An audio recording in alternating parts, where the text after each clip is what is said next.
Энэ yes doji дээр татварт хийхдээ энэ wallet гэсэн хэсэгтээ дарна. За энэ withdraw гэсэн хэсэгтээ дарна. За энэ дээр авах хэмжээгээ Dogecoin адрес хаягаар хийж өгнө. За тэрний тулд за post руу орчих. За post-ээс Doge адрестай хуулна.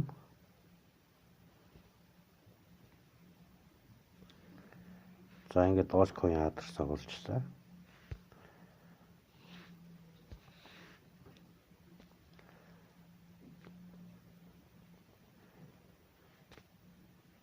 За 20 шивкийг авъя. 20.1 шивкийг авъя. За тэгээд Dogecoin адресаа хэлээ. Withdraw. За ингээд withdraw орчихно.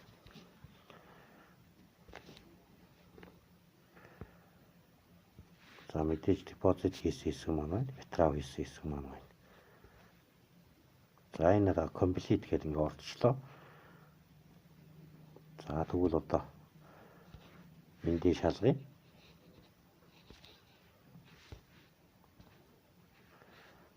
History гэдэг.